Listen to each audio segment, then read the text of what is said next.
മുമ്പിൽ നിൽക്കുന്നവനോട് ആ സമയം അവന് തീർത്താൽ തീരാത്ത ദേഷ്യവും പകയും ഉണ്ടെങ്കിലും അതെല്ലാം ഉള്ളിലൊതുക്കി അവൻ ചിരിക്കാൻ ശ്രമിച്ചു. എന്നാൽ അവരുടെ മനസ്സിലിരിപ്പ് കറക്റ്റായിട്ട് അഗ്നിക്കും വിച്ചുവിനും മനസ്സിലായിരുന്നു. ശരൺ അഗ്നിയെ നോക്കി കാണുവായിരുന്നു.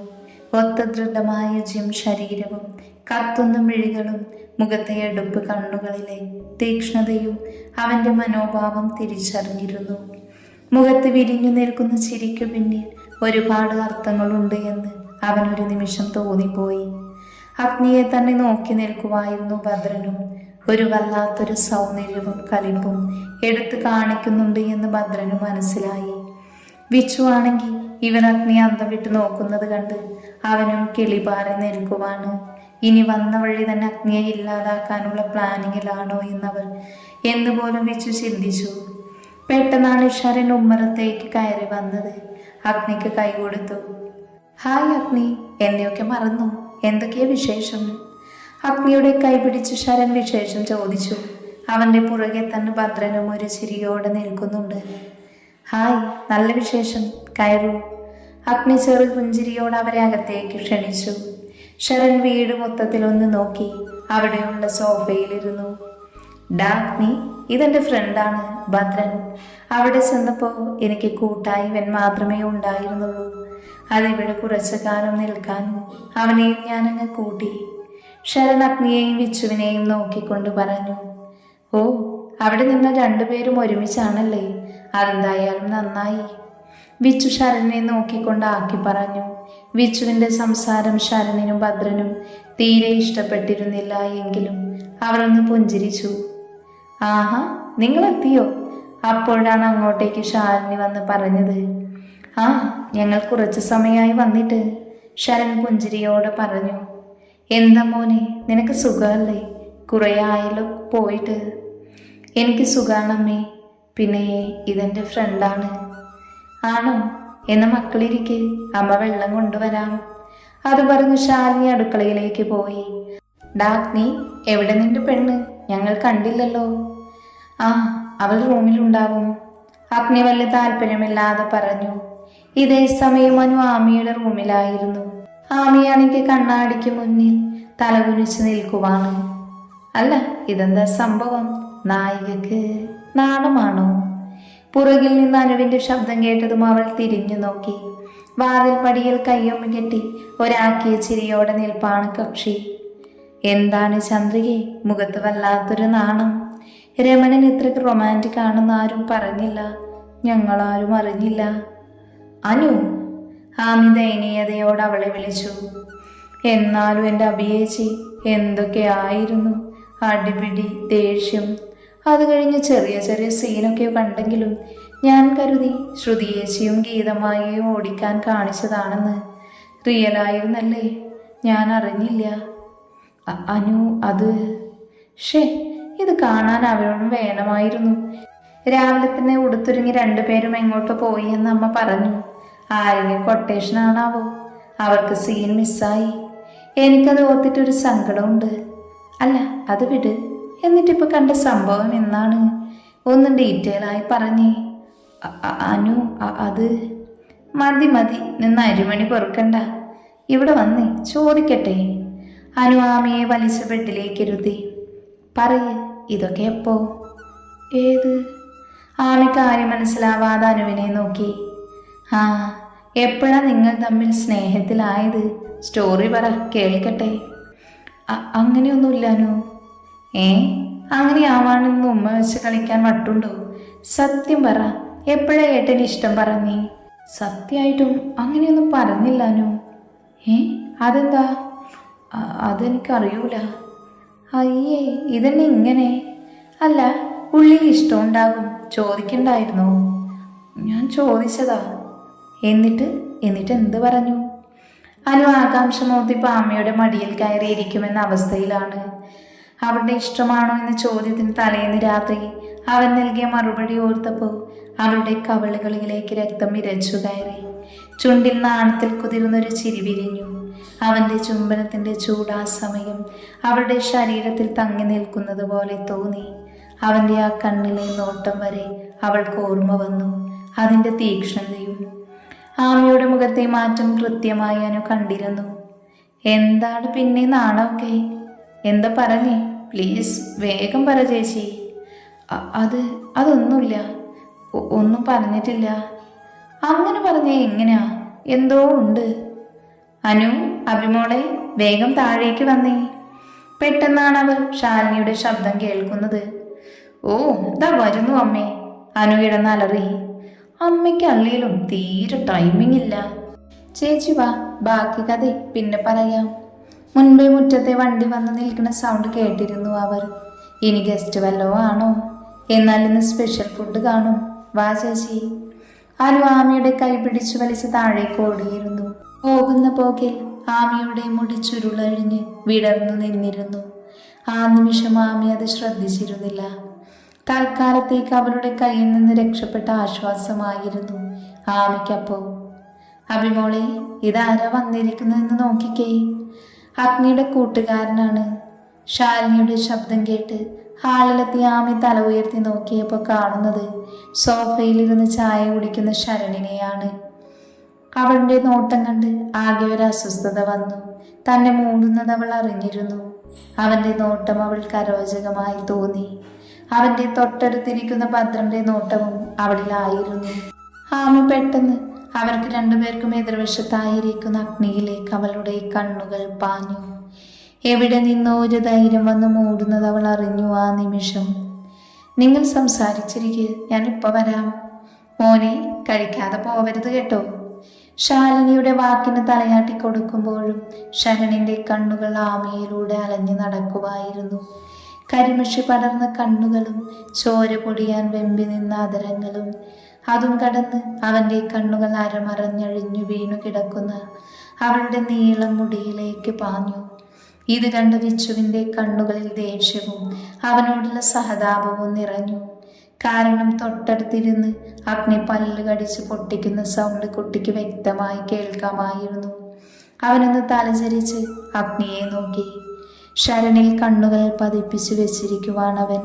കണ്ണുകളിൽ അവനോടുള്ള ദേഷ്യം നുരഞ്ഞു പൊങ്ങുന്നുണ്ട്.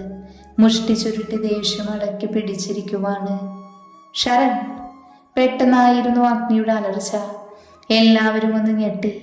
ആമിയിൽ മാത്രം ശ്രദ്ധ കൊടുത്തിരുന്ന ശരൺ ഞെട്ടി അഗ്നിയെ നോക്കി. എന്താ അഗ്നി? ഞാൻ വിളിച്ചിട്ട് താൻ കേട്ടില്ല? ഏതോ ലോകത്തെന്ന പോലെ ഇരുന്നു കൊണ്ട് ശബ്ദം കൂട്ടി വിളിച്ചതാ. ആണോ? ഞാൻ പെട്ടെന്ന് എന്തോ ഓർത്തുപോയി. അല്ല, എന്താ ഈ വഴിയൊക്കെ? അതെന്താ അഗ്നി, എനിക്കിവിടെ വന്നൂടെ? നിന്നെയും നിന്റെ പെണ്ണിനെയും ഒന്ന് കണ്ടിട്ട് കൂടെ പോകാമെന്ന് കരുതി. കുറേ ആയില്ലേ നിന്നെ ഒന്ന് കണ്ടിട്ട്. ശരൺ ആമിയെ ഒന്ന് നോക്കി അഗ്നിയോട് പറഞ്ഞു. അത് നേരാ, ഞാനും കാത്തിരിക്കുമായിരുന്നു. വിച്ചു, നിങ്ങൾ സംസാരിച്ചിരിക്കുക, ഞാനിപ്പോൾ വരാം. ഡി വന്നേ, എനിക്കൊരു കാര്യമുണ്ട്. ആമിയെ നോക്കി മുകളിലേക്ക് കണ്ണു കാണിച്ചുകൊണ്ട് അവൻ വേഗം പടികൾ കയറി. അവിടെ ഇരുന്നവരെ നോക്കി ആമിയും പുറകെ പോയി. അനു അപ്പോഴും ഭദ്രനെ നോക്കി ഇളിച്ചുകൊണ്ട് നിൽപ്പാണ്. വിച്ചു അവളെ ആകുന്നതും ശ്രദ്ധ തിരിക്കാൻ നോക്കുന്നുണ്ട്. എവിടെ? കൊച്ചു നല്ല ഫോമിൽ നിന്ന് വായി നോക്കുവാണ്. അത് കണ്ട് വിച്ചുവിന് ദേഷ്യം ഇരച്ചു കയറുന്നുണ്ട്. എങ്കിലും അവൻ പിടിച്ചു നിന്നു. മുറിക്ക് മുന്നിലെത്തിയതും അഗ്നി കൈ നീട്ടി വലിച്ച് അവളെ മുറിക്കുള്ളിലേക്ക് കയറ്റി വാതിലടച്ച് കുറ്റിയിട്ടു. ആമി പേടിച്ചു നോക്കിയ നേരം കൊണ്ട് അവൻ അവളെ ചുമരിനോട് ചേർത്തു നിർത്തി. ഞാൻ പറഞ്ഞതല്ലേ ആമി, എനിക്ക് മാത്രം കണ്ടാൽ മതി ഇങ്ങനെയെന്ന്. വേറെ ആരും കാണുന്നത് ഇഷ്ടമല്ല എന്ന് ഞാൻ പറഞ്ഞിരുന്നതല്ലേ. കാര്യം മനസ്സിലാവാതെ ആമി അവനെ പകച്ചു നോക്കി. അവന്റെ മുഖത്ത് ദേഷ്യം നിറഞ്ഞു നിന്നു. അവളുടെ അഴിഞ്ഞു കിടക്കുന്ന മുടിയിലേക്ക് അവന്റെ കണ്ണുകൾ നീങ്ങി. നിന്നോട് ഞാൻ പറഞ്ഞതല്ലേ എൻ്റെ മുന്നിൽ മാത്രമേ ഇത് അഴിച്ചിലാവൂ എന്ന്. എനിക്കിഷ്ടമല്ല മറ്റാരും നിന്നെ ഇങ്ങനെ നോക്കുന്നത്. നീ എൻ്റെയാ, എൻ്റെ മാത്രം. അരിശവും ദേഷ്യവും നിറഞ്ഞു നിന്നിരുന്ന അവന്റെ ശബ്ദത്തിൽ അവളുടെ കണ്ണുകൾ നിറഞ്ഞു വന്നു. കണ്ണുകൾ ഇറുക്കി അടച്ചൊരു നിമിഷം അവൻ ദേഷ്യമടക്കി. പതിയെ കുനിഞ്ഞു വന്ന് അവളുടെ കഴുത്തിടുക്കിലേക്ക് അവൻ മുഖം പൂഴ്ത്തി. അവളൊന്ന് പുളഞ്ഞുകൊണ്ട് അവനെ ചുറ്റിപ്പിടിച്ചു. അഗ്നിയുടെ ആദരം അവളുടെ കഴുത്തിലൂടെ ഓടി നടന്നു. അവളുടെ വിയർപ്പിന്റെയും ഷാമ്പുവിന്റെയും ഗന്ധം അവനെ അവളിലേക്ക് അടുപ്പിച്ചു. ആമിയുടെ കൈ അഗ്നിയുടെ പുറത്തമർന്നു. അഗ്നിയുടെ മനസ്സിൽ ആ നിമിഷം ശരണിന്റെ ചൂഴ്ന്ന നോട്ടമായിരുന്നു. അത് ഓർക്കും തോറും അവനിൽ ദേഷ്യം കൂടിക്കൊണ്ടിരുന്നു. ആ സമയം തന്നെ അവളിൽ നിന്ന് തല ഉയർത്തി അവളുടെ കണ്ണിലേക്ക് നോക്കി. ആ നിമിഷം അവളും അവനിൽ അലിഞ്ഞു നിൽക്കുമായിരുന്നു.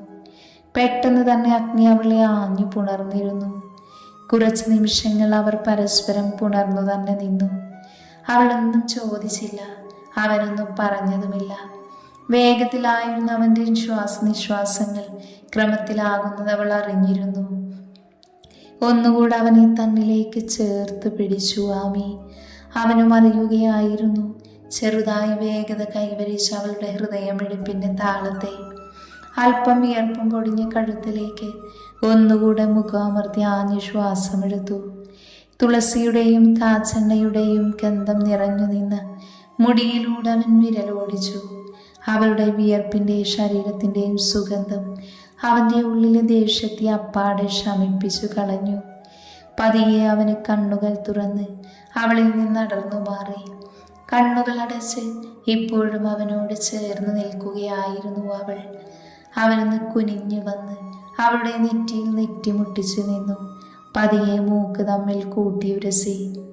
കണ്ണു തുറന്നു നോക്കിയ ആമി തന്നോട് അത്രയും ചേർന്ന് നിൽക്കുന്ന അഗ്നിയെയാണ് കാണുന്നത്. അവൾ പതിയെ അവനിലുള്ള പിടി അയച്ചു. അഗ്നി നെറ്റി ചുളിച്ചുകൊണ്ട് അവളെ ഒന്ന് നോക്കി. അവളുടെ കൈകൾ അവൻ്റെ ശരീരത്തെ ചുറ്റിപ്പിടിപ്പിച്ചു. അവളൊന്ന് കണ്ണുകൾ ഉയർത്തി അവനെ തന്നെ ഉറ്റുനോക്കി. ഇതുവരെ കാണാത്തൊരു ഭാവമായിരുന്നു അവൻ്റെ മുഖത്ത്. ഒരുതരം വാശിയോ കുസൃതിയോ പിണക്കമോ അങ്ങനെ എന്തെല്ലാമോ. എന്താ? അവളുടെ നോട്ടം കണ്ടവനൊന്ന് കൂർപ്പിച്ചു നോക്കി ചോദിച്ചു.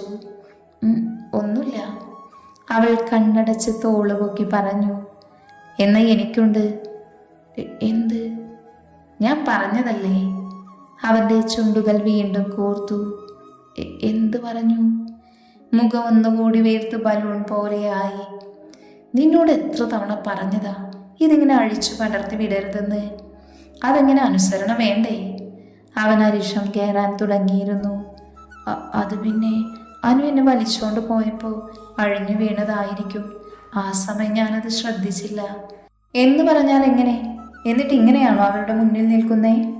എങ്ങനെ നടന്നു എന്നാ? സാധാരണ മനുഷ്യർ കുളി കഴിഞ്ഞ നനഞ്ഞ മുടി അഴിച്ചിടൂലേ?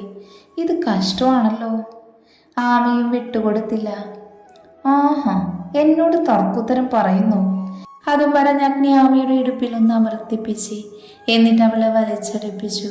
അവളുടെ തുടുത്ത കവിളിൽ പല്ലുകൾ ആഴ്ത്തി ഒന്ന് കടിച്ചു വിട്ടു. അവളൊന്ന് ഞെരിഞ്ഞു പിരിഞ്ഞ് എരിവ് വലിച്ചു. വേദനിച്ച് കണ്ണൊക്കെ നിറഞ്ഞുപോയി. എന്നോട് തറുതല പറഞ്ഞിട്ടല്ലേ? അവളുടെ നിറഞ്ഞ കണ്ണു കണ്ടപ്പോൾ അവനറിയാതെ പറഞ്ഞുപോയി. അവൾ നോക്കി കാണുകയായിരുന്നു അവനിലെ മാറ്റത്തെ. അത്ഭുതമായിരുന്നു അവളിൽ. ദേഷ്യത്തോടെയും പക്വതയോടെയും ഗൗരവത്തോടെയും മാത്രം കണ്ടു ശീലിച്ച മുഖത്ത് കുറുമ്പും കുസൃതിയും എന്തൊക്കെയോ പരിഭവം ആ മുഖത്തൊളിച്ചിരിപ്പുണ്ട്. ഞാനെന്ത് പറഞ്ഞെന്നാ ദേവേട്ടൻ പറയുന്നേ? നീളമുള്ളോണ്ട് ഉണങ്ങാൻ എന്ത് പാടാണെന്നറിയുവോ?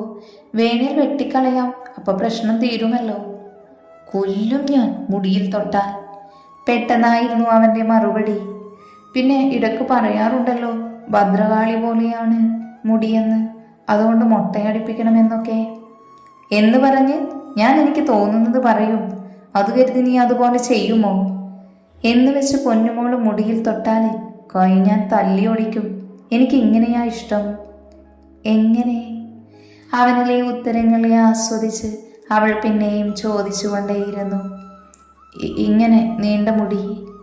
പിന്നെ എന്തിനാ ഇതിൻ്റെ പേര് പറഞ്ഞ് എപ്പോഴും വഴക്ക് പറയുന്നത്? എനിക്കിഷ്ടമല്ല ഇതിങ്ങനെ അഴിഞ്ഞു കിടക്കുന്നത്. അല്ല, ഇഷ്ടമാണ്, പക്ഷേ വേറെ ആരും കാണുന്നത് എനിക്കിഷ്ടമല്ല. ആമയൊന്ന് മനസ്സിലാവാതെ പോലെ അവനെ നോക്കി അവൻ്റെ കൈക്കുള്ളിൽ തന്നെ നിന്നു. എന്ന് വെച്ചാ? അവൾ അവനെ തന്നെ ഉറ്റുനോക്കി വീണ്ടും ചോദിച്ചു. എന്ന് വെച്ച കുന്തം. ഇഷ്ടമല്ലെന്ന് പറഞ്ഞാൽ ഇഷ്ടമല്ല, മനസ്സിലായോ? അവളിലെ കുസൃതി മനസ്സിലാക്കിയതുപോലെ അവൻ്റെ പതിയെ പഴയ ഗൗരവക്കാരൻ അഗ്നിദേവായി മാറി. ഇങ്ങനെന്താ അന്യന് പഠിക്കുവാണോ? നോക്കി നിൽക്കുമ്പോൾ സ്വഭാവം മാറുന്നു.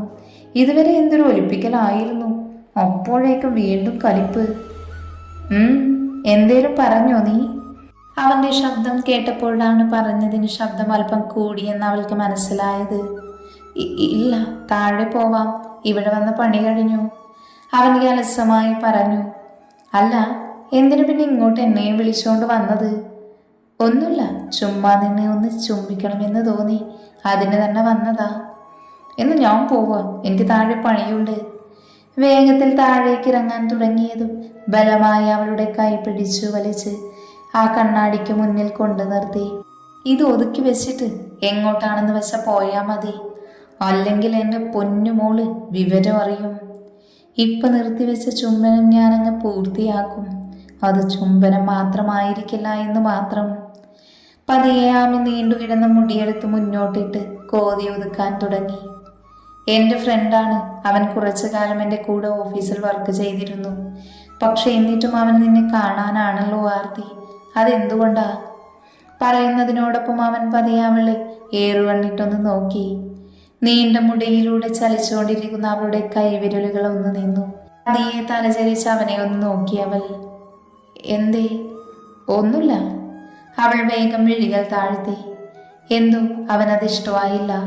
അവൾ അവനിൽ നിന്നും ഒന്നും മറച്ചു പിടിക്കുന്നത് അവനെ സംബന്ധിച്ച് സഹിക്കാനാവില്ലായിരുന്നു.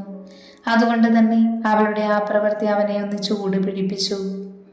എടി, ശരണിന് നിന്നെ വലിയ ഇഷ്ടമായിരുന്നു എന്ന് തോന്നുന്നു. അവൻ്റെ നോട്ടത്തിൽ നിന്ന് എനിക്ക് മനസ്സിലായതാ. നിനക്ക് അവനെ കെട്ടിക്കൂടായിരുന്നു. എന്നാൽ എന്നിന് ശിക്ഷ ഇങ്ങനെ വാങ്ങേണ്ടി വരില്ലല്ലോ, അഗ്നി അവളെ നോക്കി പറഞ്ഞു തീരും മുന്നേ ഒരേങ്ങലടിയോടുകൂടി അവൾ അവൻ്റെ നെഞ്ചിലേക്ക് വീണു. ഏയ് ആമി, എന്തിനാ വാവേ നീ കരയുന്നത്? എടാ കുഞ്ഞ, ഞാൻ ചുമ്മാ പറഞ്ഞതാ. അവൻ വെപ്രാളത്തോട് അവളെ ചേർത്ത് പിടിച്ച് മുഖം ഉയർത്താൻ നോക്കി. എന്നാൽ അവൾ ഒന്നുകൂടെ അവനോട് ചേർന്നു നിന്ന് അവൻ്റെ നെഞ്ചിലേക്ക് മുഖം പൂഴ്ത്തി. എനിക്ക് വേറെ ആരെയും വേണ്ട, ദേവേട്ടന് മാത്രം മതി. ആ കല്യാണം എൻ്റെ ഇഷ്ടം കൊണ്ടല്ല, വിച്ചുവേട്ടൻ പറഞ്ഞുകൊണ്ടാണ് ഞാൻ സമ്മതിച്ചത്. എനിക്ക് ആരെയും ഇഷ്ടമല്ല, ദേവേട്ടൻ മാത്രം മതി എനിക്ക്. അയാളെ കാണുന്നത് തന്നെ എനിക്കിഷ്ടമല്ല, വെറുപ്പാ, എനിക്ക് പേടിയാ. ഇനി ഇങ്ങനെ പറയല്ലേ. അവളുടെ വാക്കുകൾ അവനുള്ളിൽ തീർത്ത സന്തോഷം വളരെ വലുതായിരുന്നു. പക്ഷേ അപ്പോഴും അവൻ്റെ മനസ്സ് അവളുടെ അവസാന വാക്കുകളിൽ കുടുങ്ങി നിന്നു. അതെന്താ നിനക്ക് ഇത്ര വെറുപ്പ്? നീ ആദ്യമായില്ലേ അവനെ കാണുന്നത്, അതോ നീ മുൻപ് കാണാറുണ്ടോ? അവൾ തല ഉയർത്തി അവനെ ഒന്ന് നോക്കി. പറയ്, എന്നോടല്ലേ, എന്താ കാര്യമെന്ന് പറ. അവൻ തല താഴ്ത്തി അവളെ തന്നെ നോക്കി ചോദിച്ചു. എനിക്ക് അയാളെ കാണുന്നതേ ഇഷ്ടമല്ല. പണ്ട് സ്കൂളിലേക്ക് പോകുമ്പോഴെല്ലാം അയാൾ എന്നെ നോക്കി നിൽക്കാറുണ്ട്.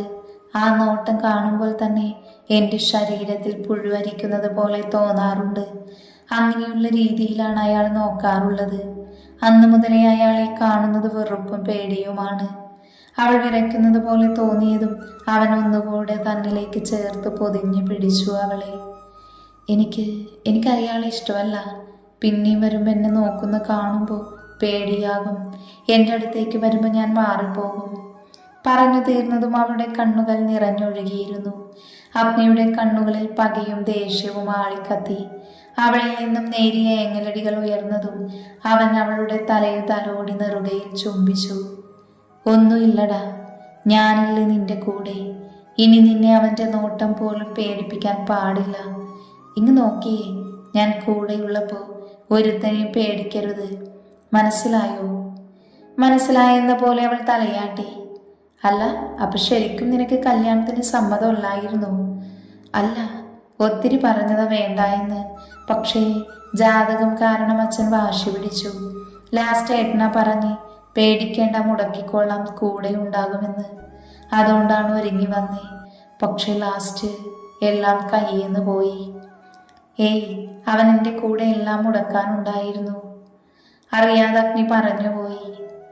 എന്താ പറഞ്ഞത്? അല്ല, ഞാൻ ഓർക്കുമായിരുന്നു. അപ്പോൾ നിനക്ക് ഇഷ്ടമല്ലാണ്ടാണോ എന്നെ കെട്ടിയേന്ന്? അതെനിക്കറിയൂല. പക്ഷേ കണ്ണേട്ടൻ്റെ അടുത്ത് സേഫാണെന്ന് തോന്നി. അന്ന് ആ മണ്ഡപത്തിൽ കൈപിടിച്ചു വലം വെച്ചപ്പോൾ ഇനി ആരെയും പേടിക്കേണ്ട എന്ന് തോന്നി. നിറഞ്ഞ പുഞ്ചിരിയോടെ അവൻ അവളെ ചേർത്ത് പിടിച്ചു. അവളുടെ ഓരോ വാക്കും അവൻ്റെ ഉള്ളിൽ സന്തോഷം നിറച്ചു. പെട്ടെന്ന് ആത്മിയുടെ ഫോണിലേക്ക് മെസ്സേജിന്റെ ടൂണ് വന്നത്. നോക്കുമ്പോൾ വിച്ചുവിന്റെ മെസ്സേജ് ആയിരുന്നു. ഡാ കോപ്പെ, നീ എവിടെ? വേഗം വന്നു, ഇല്ലെങ്കിൽ ഇവനെ ഇന്ന് ഞാൻ കൊല്ലും. അഗ്നി ഒരു ചിരിയോടെ ഫോൺ തിരികെ പോക്കറ്റിലേക്ക് ഇട്ടു. ആമി, ഇങ്ങനെ നിന്നാ മതിയോ? താഴേക്ക് പോവണ്ടേ? ഇനി നമ്മൾ പോയില്ലെങ്കിലേ എൻ്റെ ഒരേ ഒരളിയന് നാളെ ജയിലിൽ കിടക്കും. എന്താ? എനിക്ക് മനസ്സിലായില്ല.